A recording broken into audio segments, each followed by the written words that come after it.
a este oeste, como ustedes bien saben, Hillary Clinton y Donald Trump se han fortalecido como candidatos a la Casa Blanca en ese supermartes, que es una jornada de primarias en las cuales se reparte el mayor número de delegados que tendrán la responsabilidad de definir candidatos presidenciales para el próximo mes de noviembre en Estados Unidos.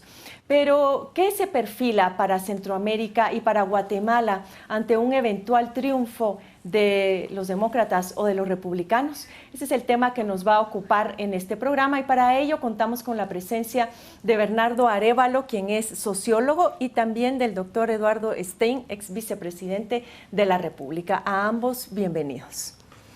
Comencemos hablando un poco sobre ese proceso electoral en Estados Unidos, que para muchos analistas y muchos críticos ha sido catalogado como una campaña de bajo nivel por el tipo de discursos, por los extremismos y por algunas ofertas de campaña que pareciera no ser reales para el momento que está viviendo Estados Unidos. Empecemos por el doctor Arévalo. Muchas gracias, Carmen. Bueno, yo creo que efectivamente, tú lo decías, ha sido una campaña atípica y una campaña que se ha caracterizado por mensajes negativos. No es una campaña que está intentando levantar el entusiasmo de la población y convencer a la gente a apoyar un candidato a partir de la imagen que está transmitiendo de la posibilidad de un futuro, sino es una campaña que se construye a través de la agresión y el ataque al adversario. Mucho más pronunciado, evidentemente, en el campo republicano, donde ha habido un fraccionamiento y el desarrollo de unas candidaturas que son candidaturas que no son las candidaturas que el Partido Republicano, la institucionalidad republicana hubiera deseado, un poco menos agresivas en el lado demócrata, pero en ambos casos son candidaturas que van a dejar huella adentro de ambas formaciones políticas y que sobre todo van a marcar el tono ya de una campaña presidencial una vez que ya los candidatos hayan sido investidos formalmente. ¿Cómo podemos explicar, doctor Stein, que el hecho de que se haya caído en tanto extremismo durante los discursos de los distintos contendientes en estas primarias, el discurso de Donald Trump haya pegado tanto en el electorado y lo haya posicionado como hasta este momento en la campaña electoral? Bueno, yo personalmente creo que una gran cantidad de líderes políticos norteamericanos en los dos grandes partidos, pero también en las estructuras financieras que los apoyan y en organizaciones de distinto tipo, quizá no han todavía digerido a plenitud que el mundo entero ha cambiado, que la economía mundial ha cambiado y que las reglas de la política contemporánea también están cambiando a una gran velocidad.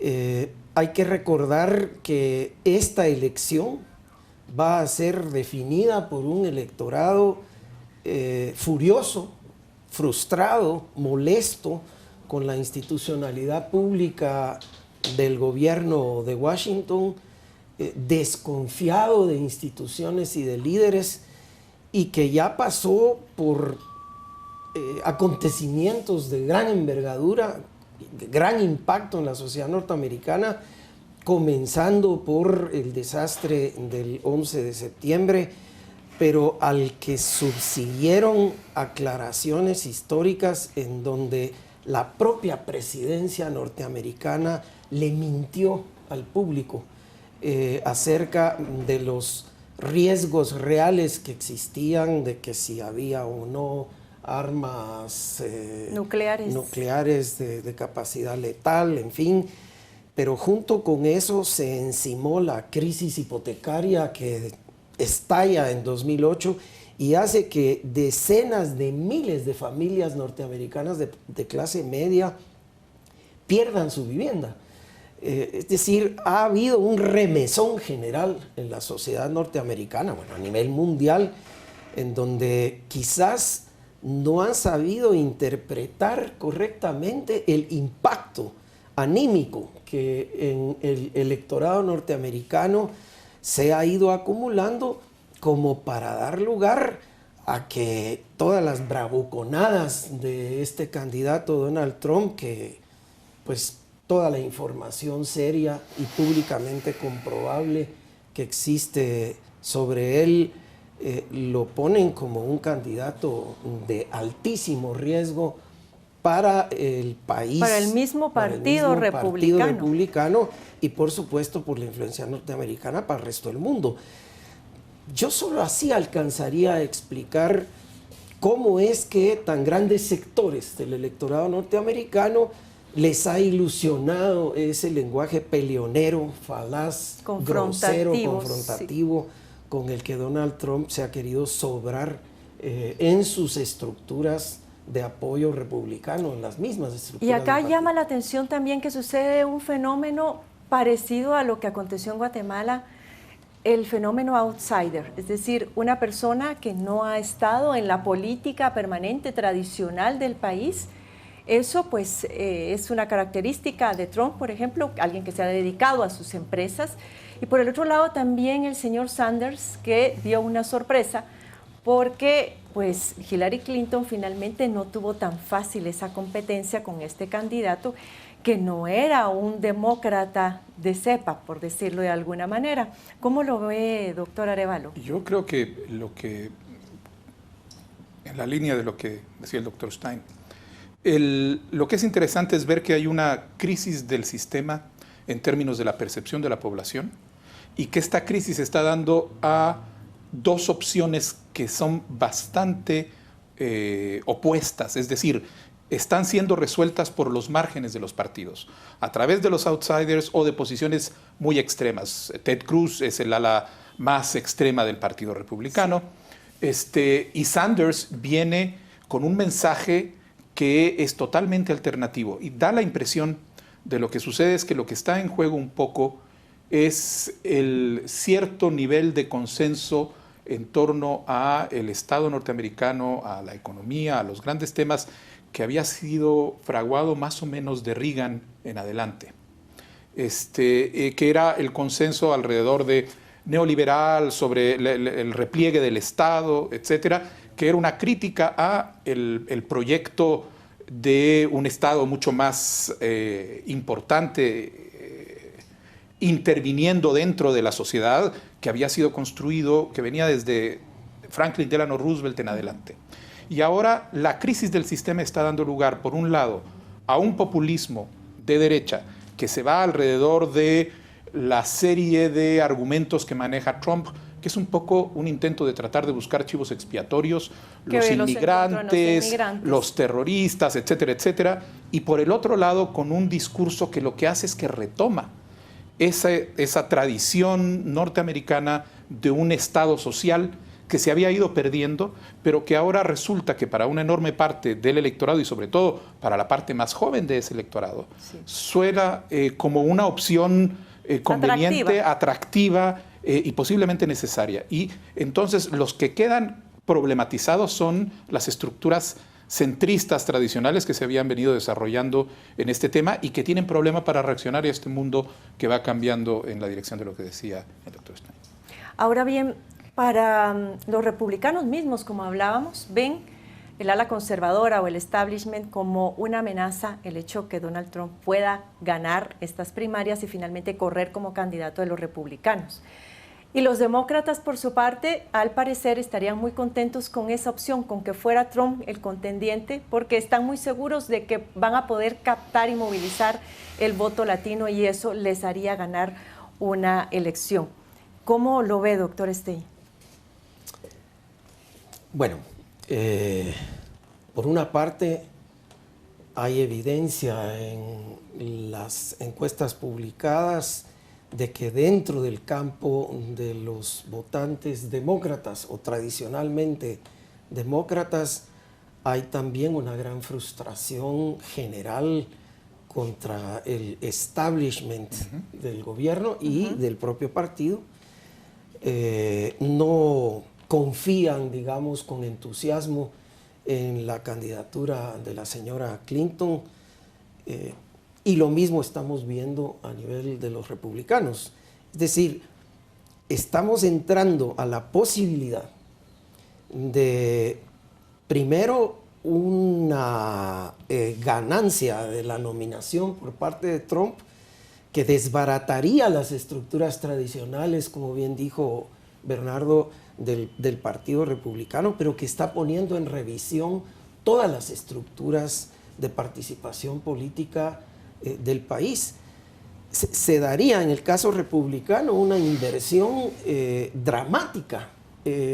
Si gana Trump la nominación y si gana la elección, el Partido Republicano se rompería en varios pedazos y vendría a convertirse, como un analista del Washington Post lo ponía hoy, en un apéndice de Trump. Porque Trump ha demostrado que, así como lo tenían hace poco más de 8 meses como una mala broma y nadie creía que podía llegar tan lejos, bueno, pues ahora está ya, digamos, a punto de cristalizar la nominación para la candidatura presidencial republicana, y se está produciendo el fenómeno de que todas las grandes figuras, o casi todas las grandes figuras del establishment republicano, se están juntando en una campaña anti-Trump. ¿Será posible en este sentido, en parte de esta campaña ahora de cara al próximo supermartes, que funcione este llamado a generar alianzas que está haciendo Ted Cruz? Y decir, miren, yo soy el único que tiene oportunidad de realmente confrontar o de ganar una elección porque he ganado en 3 estados. ¿Hasta dónde podría ser eso posible? No es mucho consuelo, además, para el Partido Republicano, porque el otro candidato que no es del gusto del establishment republicano es Ted Cruz. El candidato del establishment republicano es Marco Rubio o alguno de los otros. Pero salvo que pase algo dramático en la Florida el 15 de marzo, ¿qué es lo que va a determinar? Que le daría oxígeno a una candidatura de Rubio para la investidura, la única alternativa que les va a quedar va a ser Ted Cruz. Y Ted Cruz, para ellos es un mal menor frente al que le plantea Trump. Pero en el caso de Trump, yo creo que la campaña, en los últimos 4 o 5 días, la serie de pronunciamientos, el de Romney de ayer declarando que Trump es un fraude, es un falso, etcétera, la declaración de los expertos en seguridad nacional y en relaciones exteriores del Partido Republicano, que lo declaran non-fit, no capacitado, no adecuado para ejercer la presidencia, que es además una convergencia entre el ala centrista del Partido Republicano y los neoconservadores, indican hasta qué punto esto les está causando problemas. Y el problema es que el resultado de toda esta elección va a generar elementos que después van a quedar en las manos del lado demócrata. En el sentido de que todo lo que se está diciendo ahora son cosas que van a volver en la campaña ya, estando los 2 candidatos investidos. Va a regresar en términos de argumentos que se dijeron en cada uno de los 2 campos sobre la idoneidad del candidato, y que ahora los van a poder usar ellos diciendo, miren, no somos nosotros, son ellos mismos los que nos están criticando. Y entonces vamos a tener una campaña muy peculiar con 2 candidatos muy vulnerables, y una elección basada en campañas de tipo negativo, más de descalificación que de propuesta posiblemente. La señora Clinton tendrá, sí. No, yo quisiera seguirle la pista al flujo de pensamiento que Bernardo pone sobre la mesa, porque creo que es muy importante para toda la región por el papel que Estados Unidos juega a nivel mundial, pero en particular para América Latina, el hecho de que aunque mucha de la política hacia nosotros ha sido formulada y planteada bipartisanamente, sin embargo, la campaña misma, como planteaba Bernardo, va a agriar muchos de estos conceptos y fundamentos, al extremo de que desaparecerán del debate político público los elementos constructivos, auspiciadores, como él dijo en el principio, de un mejor futuro. Y lo que va a privar es una campaña carnicera, realmente una campaña furiosa, claro, despojada de sentido, sin sustancia. Despojada de sentido. ¿Qué es lo que este tipo de campaña, viniendo de dos candidatos con debilidades cada uno de ellos, va a hacer sobre el electorado norteamericano y sobre el después? Claro. Casi te diría que no importa quién gane, se va a encontrar con una nación en donde muchos grupos ciudadanos van a estar inmersos en grandes incertidumbres generadas por la campaña misma. Solo para seguir el flujo de Eduardo, porque no, yo creo que ese es el elemento central. Cierta encuesta de opinión traía el dato de que el 78% de los norteamericanos opinan que la nación está dividida. Y eso es antes de una campaña que va a dividir aún más. Claro. El reto del presidente, que sea republicano o demócrata, va a ser tratar de juntar los pedazos de una nación que en los últimos, y no es de esta campaña, ya van un tema de una década o más, ha venido enfrentándose a niveles de deslegitimación recíproca que son para una democracia funcional inéditos. Y eso es un problema que va a ser para los Estados Unidos y va a implicar problemas para el resto del mundo en su relación con los Estados Unidos. Claro, es decir, que no va a ser algo que tenga que resolverse solamente a nivel interno, sino que va a afectar también a nivel internacional. Sobre este tema... Va a continuar la paralización en Washington a la que han sometido al gobierno de Obama los republicanos, en donde con la responsabilidad mundial que tiene Estados Unidos, tienen un montón de embajadores designados a los que los republicanos en el Senado y en el Congreso no les ha dado la gana de darles sus audiencias para que puedan ser nombrados. Entonces, la potencia más grande del mundo tiene una serie de embajadas en manos de encargados porque a uno de los partidos no le parece que en el juego político interno le tengan que regalar, como ha dicho alguno de ellos, a Obama la nominación de sus embajadores. Vamos a volver sobre los impactos justamente de esta elección en Centroamérica y en Guatemala después de este pequeño corte, así que le esperamos, no se vayan.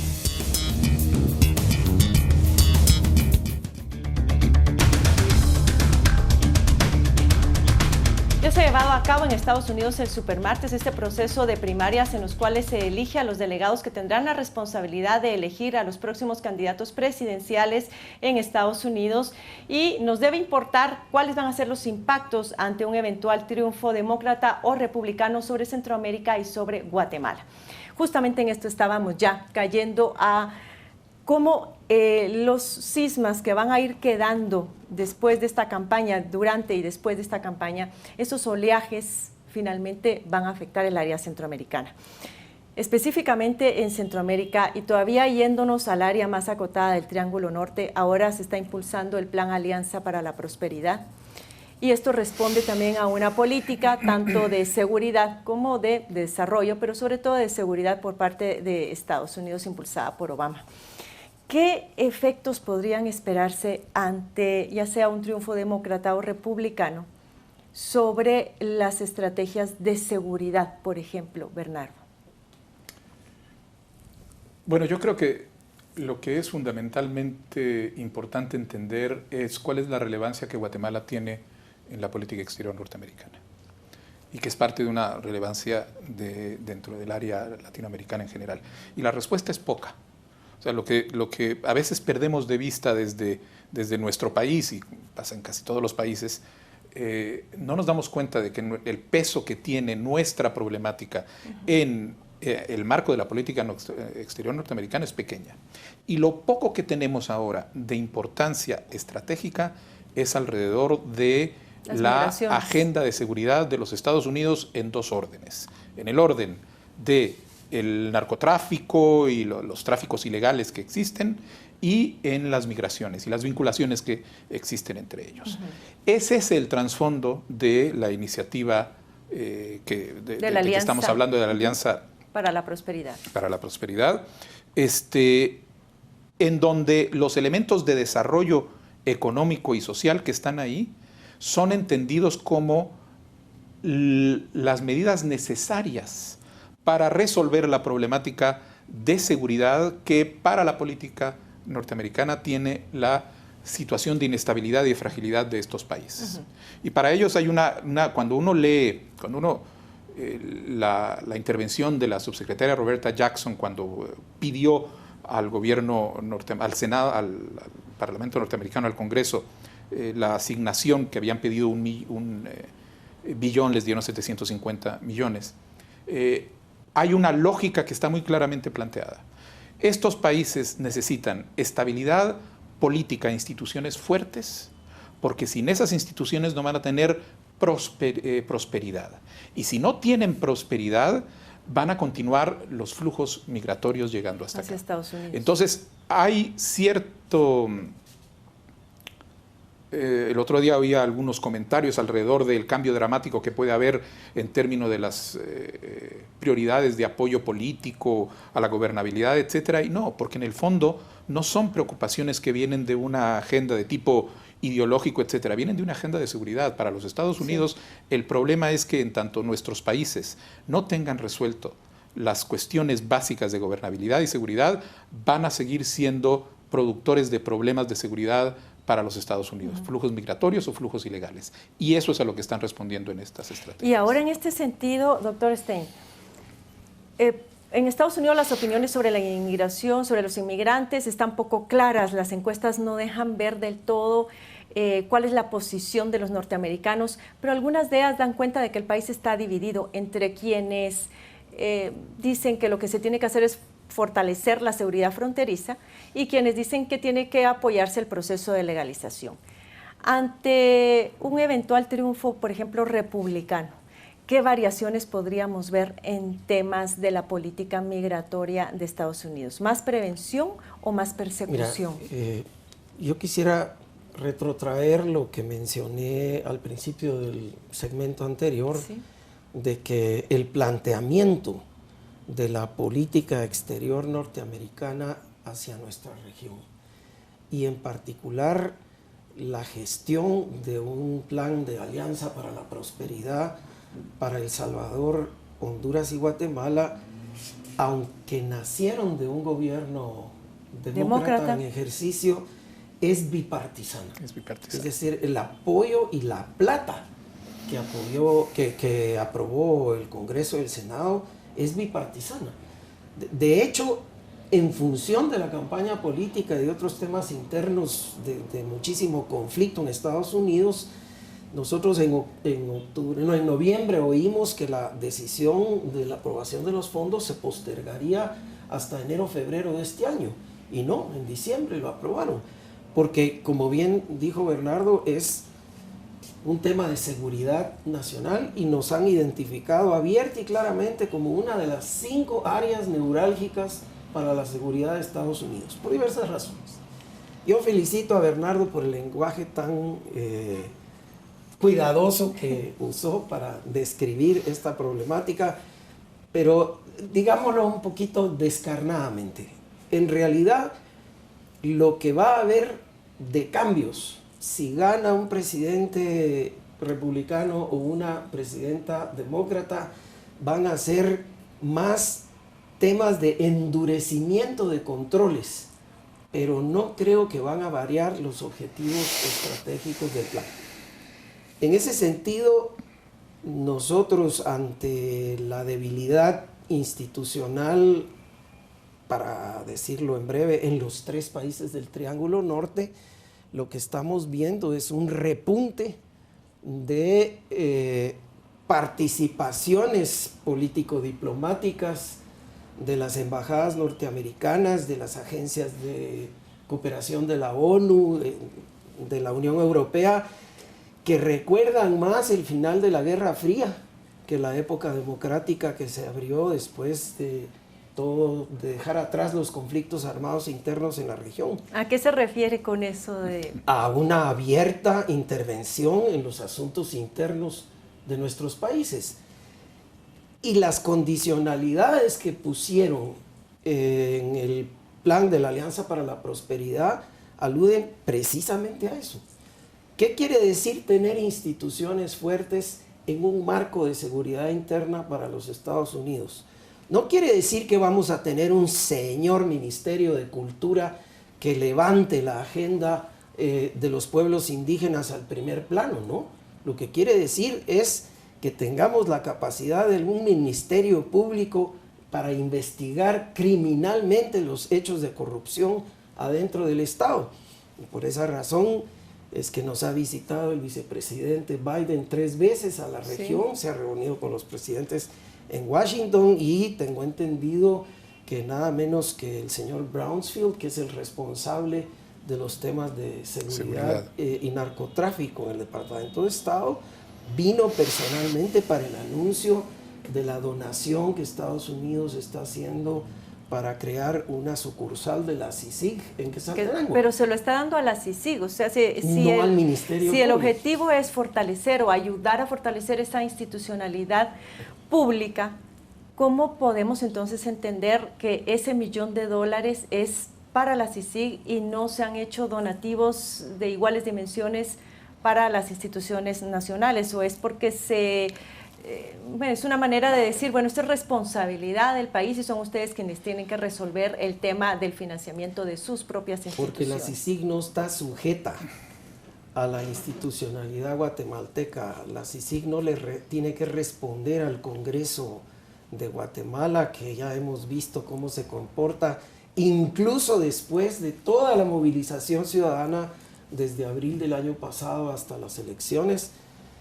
Los grupos de poder interno en la nueva legislatura ya se las amañaron para una ruta de controles, de tranzas, de arreglos. Bueno, entonces lo que vemos incluso en el lenguaje que usó el embajador Todd Robinson en una entrevista publicada a principios de semana, es en primera persona. Yo voy a luchar por...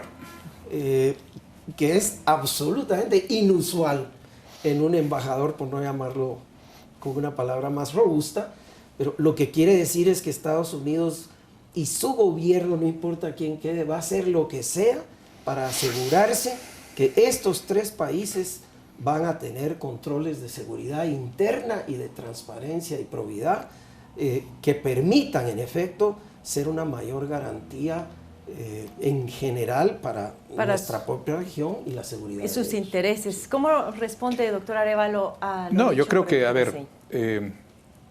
creo que el análisis es correcto. Creo que hay de parte de los Estados Unidos un nivel de exasperación alrededor del hecho de que en el Triángulo Norte, institucionalmente, nuestros países no terminan de cuajar en democracias consolidadas, viables, modernas, y que están empantanadas en una situación que, habiendo salido de conflictos, no terminamos de llegar a una verdadera transformación y profundización democrática. Y esta exasperación da lugar a una medida que lo que busca, y yo creo que es lo que tenemos que tener claro, no busca resolver los problemas de nuestros países, busca resolver un problema de seguridad norteamericano. Claro. Aquí el objetivo o el énfasis no es el desarrollo de Guatemala, sino la seguridad de Estados Unidos. Ahora, eso nos plantea a nosotros, lo que pasa es que desde la perspectiva, desde la teoría de cambio que ellos están viendo, la seguridad de ellos pasa por la normalización y la consolidación de nuestras democracias. Sí. Entonces, por eso están apostando y jugando a eso. ¿Cómo lo están haciendo? Están haciéndolo a través de mecanismos que no son usuales, porque los mecanismos usuales de cooperación bilateral vía los gobiernos se empantanan porque los gobiernos son parte del problema. La naturaleza de los gobiernos de nuestros países son uno de los elementos que impide que los países logren salir adelante. La clase política irresponsable, la corrupción generalizada, y entonces un poco es la búsqueda de tratar de buscar mecanismos que sean alternativos a eso. A nosotros eso nos debe plantear un problema, porque yo creo que aquí no hay un cambio sustantivo. Estados Unidos siempre ha conducido sus políticas hacia nuestros países en atención a sus intereses, etc. Hay un cambio de estilo, pero para nosotros eso tiene que plantear una pregunta en términos de qué es lo que queremos hacer con esta presión. Los Estados Unidos va a avanzar en términos de esta agenda en la misma medida en que nuestros países no sean capaces de proponer una propia, que sea creíble, que sea legítima, que sea viable para el futuro. Y yo creo que esa es la enorme tarea que le corresponde a nuestras sociedades en términos de tratar de decir muy bien, ustedes tienen un interés en nuestra consolidación y sabemos que es un interés en atención a sus propios intereses. Nosotros, este interés suyo converge con el nuestro de consolidar nuestras sociedades. Y entonces entender eso como el mecanismo que nos permite tratar de empezar a construir. Lo que está sucediendo es que está empezando a generar una actitud que a mí me llama mucho la atención, que es una actitud de queja y de reacción. Pero de queja y de reacción alrededor de los alcances de una intervención norteamericana, porque en este momento están en contra de ciertos actores e intereses. Y eso es un poco lo que en la derecha y en la izquierda ha venido pasando. O sea, los Estados Unidos tienen una agenda de intereses que van a empujar porque para ellos es una cuestión de su interés nacional.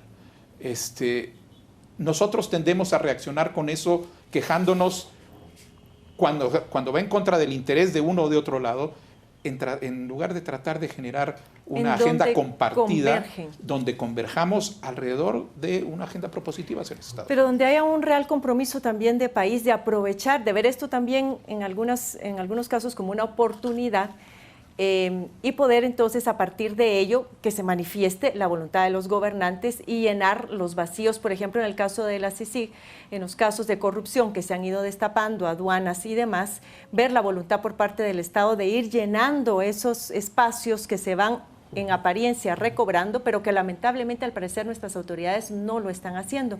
Vamos a volver sobre esto, sobre los impactos sobre Guatemala y vamos a continuar con este análisis después de este pequeño corte, así que quédese con nosotros.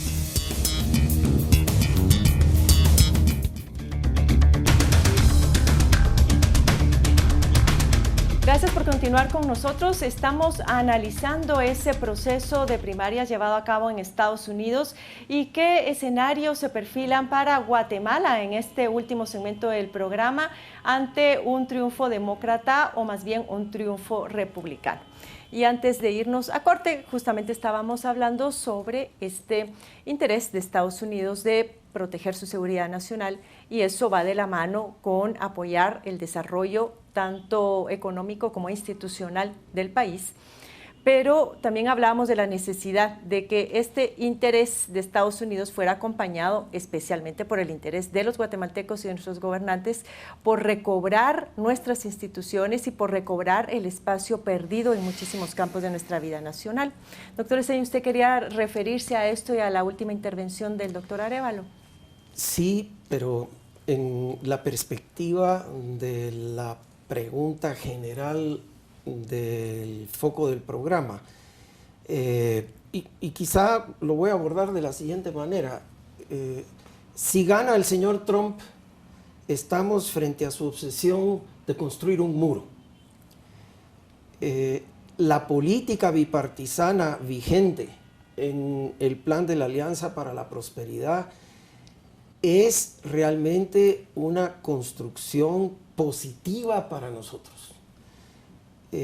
No solo porque incorpora de manera expresa e importante el tema del fortalecimiento institucional, ya en el original Plan Mérida existía esto, sino porque de manera deliberada han puesto, y en mi opinión es la primera vez que eso ocurre como uno de las tres patas del trípode, en el desarrollo local y en el bienestar económico local de las comunidades, el énfasis que garantiza luego el efecto de seguridad que Bernardo estaba mencionando. En otras palabras, la Alianza para la Prosperidad tiene un horizonte de inversión para mejorar la calidad de vida de las personas en los sitios de mayor expulsión de población ilegal hacia Estados Unidos.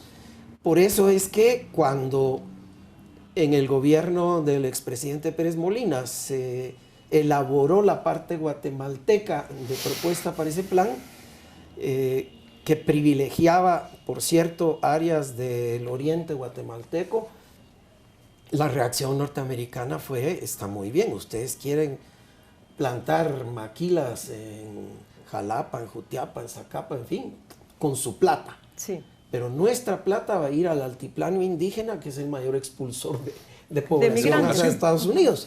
Entonces, ahí no nos debiéramos perder.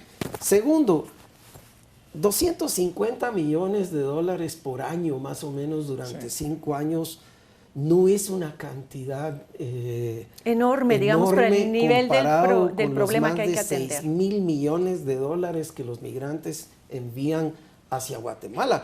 Pero sí es un estímulo muy importante. Sin embargo, como bien lo notaba Bernardo, no va a ser canalizado a través de la institucionalidad pública de ninguno de los 3 gobiernos. Lo va a manejar directamente la AID, ni siquiera el BID, que en un origen que fue el que había diseñado el plan, ser el canalizador. Han creado estructuras específicas para la canalización de los recursos y para la supervisión de los resultados. Es muy triste tener que lidiar con este tipo de desconfianzas, ¿verdad? Pero lógicamente... Pero digamos, siguiendo la misma línea, porque yo creo que a mí no me preocupa tanto la naturaleza del plan, cuáles son los condicionantes que tiene, sino la medida en que el plan cae en el contexto de la falta de estrategias nacionales en las que este plan pueda encajar. Y entonces corremos el enorme peligro de que el plan se convierta casi en el trazo de una estrategia que en ausencia de nuestra capacidad de producirla, la adoptamos. Y ese es el peligro. O sea, lo que nuestros países necesitan, lo que Guatemala necesita, es un verdadero proyecto nacional de convergencia en donde después la cooperación internacional, cualquiera que sea su interés, pueda encajar en la medida en que sea un verdadero proyecto nacional de convergencia. En la ausencia de eso nos vamos a quedar reaccionando a estímulos más o menos grandes, y los Estados Unidos generalmente es uno de los mayores estímulos en términos de la capacidad de cooperación que tiene, pero que de cualquier manera van a ser insuficientes para las necesidades que tiene el país. ¿Y ve usted algún atisbo, algún indicador que diga que posiblemente eso pueda emerger en los próximos meses, ante un gobierno que está empezando apenas su gestión? Quisiera verlo. No veo indicios todavía. Bueno, aquí nos encontramos ante un panorama de mucha incertidumbre interna en Guatemala, en donde desafortunadamente algunos grupos, que no voy a individualizar, pero están cada vez más pendientes de defender solamente sus intereses que una agenda trascendente de beneficio nacional. Por lo tanto, el esfuerzo político que necesitamos hacer, no solo de parte del gobierno, es el contrario, es decir, cómo lograr esa convergencia que mencionaba Bernardo para que como ciudadanía organizada nosotros podamos acompañar un esfuerzo de rumbos claros para resolver 5 o 6 temas críticos inmediatos, pero en la dirección de una visión estratégica del tipo de país y región que queremos ser y con las responsabilidades colectivas que necesitamos asumir. ¿Es esto posible? Yo sí, creo que sí. No es fácil, pero sí creo que sí. Ahora, ¿cuáles son los principales obstáculos? Y me remito de nuevo a una elección norteamericana carnicera, en donde la gente está frustrada, furiosa y quiere casi un espíritu de revancha. El grueso de los que apoyan a Donald Trump parecieran aspirar a eso. Bueno, nosotros en Guatemala hemos entrado en una ruta también de descalificaciones en todas direcciones. el gobierno se ha convertido en el pararrayos de la mayoría de las descalificaciones porque ha tenido un arranque incierto, porque recibió una montaña de líos acumulados de administraciones anteriores y por lo tanto nosotros sí podríamos estar viendo muy grandes dificultades en la manera como los liderazgos tradicionales de nuestros partidos están queriendo hacerlas del gato pardo de Lampedusa, ¿no? Que cambie algo para que todo siga igual y no perdamos nosotros el control de las decisiones y nuestros beneficios. Por eso es que la ciudadanía sigue pidiendo cambios en la ley electoral y de partidos políticos, una nueva ley de servicio civil, la reforma de la justicia, en fin. No hay dónde perderse, pero lo que no hemos logrado es esa convergencia de intereses para un Y aparte de esto también es la la sostenibilidad de cualquier plan de esta naturaleza. Y en términos de esa sostenibilidad, ver de qué manera el país logra hacerse de los recursos financieros necesarios para echar a andar su propia maquinaria y no en el momento en que el plan se agota, pues nos volvemos a quedar sin nada y posiblemente en una situación peor de como empezamos.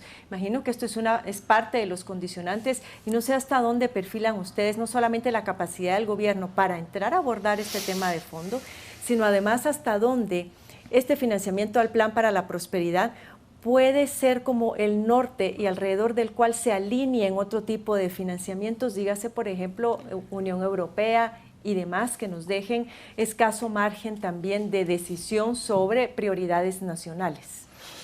Es que en la medida en que no produzcamos una visión nacional y un proyecto nacional como el que Eduardo ha mencionado, lo que nos va a quedar para actuar es el estímulo de los condicionantes de la cooperación internacional. Y yo sí creo que hay una diferencia en términos de los elementos positivos o no.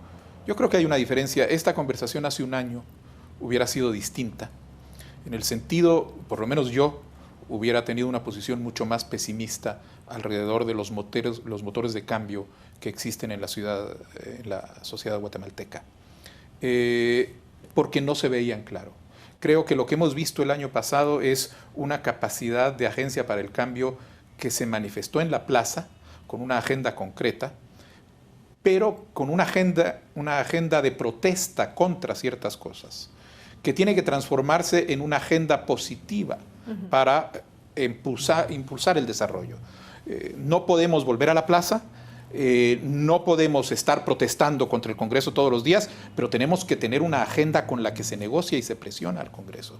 Y es alrededor de esa agenda en donde hay que tratar de construir una convergencia que si no está haciéndola el Congreso, que es su responsabilidad, y si no la está facilitando el gobierno porque no ve la manera de hacerlo o no quiere, lo ignoro, corresponde que venga del lado de la sociedad un esfuerzo para tratar de construir esa convergencia. Pero sin esa convergencia, claridad sobre el futuro del país no va a existir. ¿Y es posible, doctor Stein, pensar en que en estas condiciones, en donde usted bien mencionaba que tenemos lo propio en términos de confrontación entre distintos sectores, ¿es posible construir esa agenda? ¿Qué viabilidad le ve y quién debería impulsarla? Si es que no, bueno, lógicamente sabemos que debería impulsarla el gobierno, debería impulsarla el Congreso, pero ante esa ausencia de capacidad en otros sectores de poder promoverla en la sociedad. Mira, son 3 preguntas que requerirían 3 programas adicionales, pero tratando de ser telegráfico, yo te diría que hay suficientes liderazgos reconocidos a nivel público en los diferentes sectores, hay estructuras de entendimiento, redes ya creadas a partir de las cuales se podría construir con modestia y sin pensar, digamos, en que el esfuerzo va a buscar la reforma integral del Estado guatemalteco en el corto plazo, lo cual sería imposible. Resolvamos las urgencias de corto plazo que se puedan y sobre las cuales el gobierno tiene mayor o menor responsabilidad, pero de una vez enrumbados en aquellas áreas que son críticas para que el asunto funcione duraderamente. Sí. Segundo, yo creo que también Guatemala, al igual que en Estados Unidos y en otros países, atraviesa por una importante crisis de liderazgo. Todo el, digamos, destape de hechos de corrupción que llegaban hasta los más altos niveles de la autoridad política pública cimentó esa desconfianza, y uno de los desafíos más grandes de la actual administración en los tres poderes es cómo recuperar esa confianza ciudadana en dónde están las personas y las organizaciones creíbles que a partir de acuerdos modestos pero firmes pueden ir construyendo, marcando esa dirección. Ese camino. Bueno, eso es lo que estamos a marchas forzadas tratando de identificar y echar a andar en estas semanas. Cerramos con el doctor Arévalo con un mensaje o una reflexión final. Se nos ha agotado prácticamente ya el tiempo. No, yo creo que muy brevemente empezamos hablando de la campaña norteamericana y de los efectos sobre nuestro país, la política exterior norteamericana, y caemos en la necesidad de ordenar la casa. Los países que sufren las políticas de otros países son los países que no tienen la capacidad de formular sus propias agendas para administrarlas y poder enfrentarlas efectivamente. Ante la ausencia de esas agendas, cualquier cosa es una amenaza y cualquier cosa es una intromisión. Lo que tenemos que hacer es ser capaces de construir esa visión y ese proyecto a partir del cual se puede después negociar de una manera responsable y madura. Aún un país pequeño como Guatemala, con una potencia como los Estados Unidos, puede tener las conversaciones dignas y decentes alrededor de cuáles son los intereses compartidos que pueden hacer. Pero sin un proyecto de esa naturaleza no va a ser posible. Muchas gracias, doctor Arévalo, por ilustrarnos con sus reflexiones. También al doctor Stein por habernos acompañado a poder analizar estos posibles impactos sobre un eventual triunfo demócrata o republicano, pero también nos han posicionado finalmente en cuáles son los retos y los desafíos como país en este gobierno que recién inicia y que pues nos da la oportunidad de poder presentar una agenda compartida que esté a disposición de nuestras autoridades y así guiar mejor nuestro rumbo. Así que muchas gracias por habernos acompañado. Les espero la próxima semana nuevamente en otro programa Este Oeste. Les esperamos.